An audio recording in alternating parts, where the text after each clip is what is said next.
Ecclésiaste 7, la Bible du semeur. Conseil d'un sage, avantage de la sagesse. Mieux vaut un bon renom qu'un parfum raffiné, et mieux vaut le jour de sa mort que celui de sa naissance. Mieux vaut se rendre dans une maison endeuillée que dans celle où l'on festoie, car celle-là nous rappelle quelle est la fin de tout homme, et il est bon d'y réfléchir pendant qu'on est en vie. Mieux vaut la tristesse que le rire, car avec un visage triste, on peut avoir le cœur content.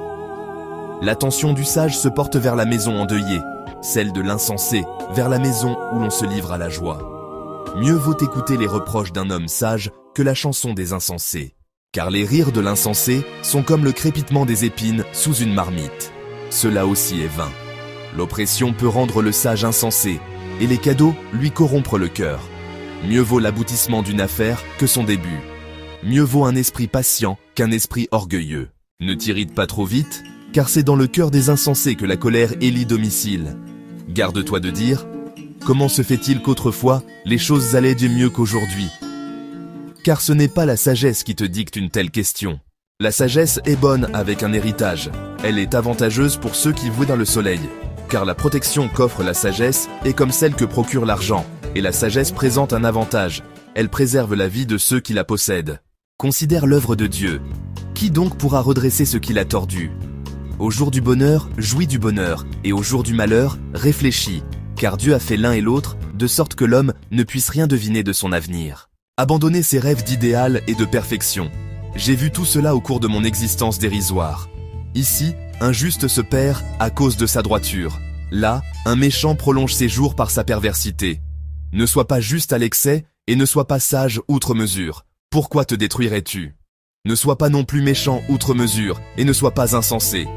Pourquoi voudrais-tu mourir avant ton heure ? Tu feras bien de prendre garde à ces deux principes sans négliger l'un ou l'autre. Oui, celui qui craint Dieu s'en sortira pour les mettre en œuvre tous deux. La sagesse rend un homme plus fort qu'une ville défendue par 10 capitaines. Il n'y a cependant sur terre aucun homme juste qui fasse toujours le bien sans jamais pécher. Ne prête pas attention à tout ce qu'on dit, et si ton serviteur te dénigre, n'écoute pas. Car tu sais bien qu'à plusieurs reprises, il t'est arrivé, à toi aussi, de dénigrer autrui. Tout cela, j'ai essayé de le comprendre par la sagesse, en me disant « Je veux acquérir la sagesse ». Mais elle est restée loin de moi. La compréhension des choses est hors de ma portée. Elle est beaucoup trop profonde pour qu'on puisse l'atteindre. Mais je me suis appliqué avec toutes mes facultés à apprendre, à explorer et à rechercher la sagesse et la raison, et à discerner que la méchanceté est insensée et que la folie est déraisonnable. Je trouve qu'une femme est plus amère que la mort lorsqu'elle est un piège, son cœur un filet et ses bras des chaînes. Celui qui se comporte bien aux yeux de Dieu lui échappera, mais le pécheur s'y fera prendre. Considère, dit le maître, à quelle conclusion je suis parvenu en examinant les choses une à une, pour en faire l'analyse. D'ailleurs, je cherche encore et je n'ai pas trouvé. Sur 1000 hommes, j'en ai trouvé un. Mais parmi toutes les femmes, je n'en ai pas trouvé une seule. Voilà la seule chose que j'ai trouvée. Dieu a fait l'homme droit, mais les humains sont allés chercher beaucoup de combines.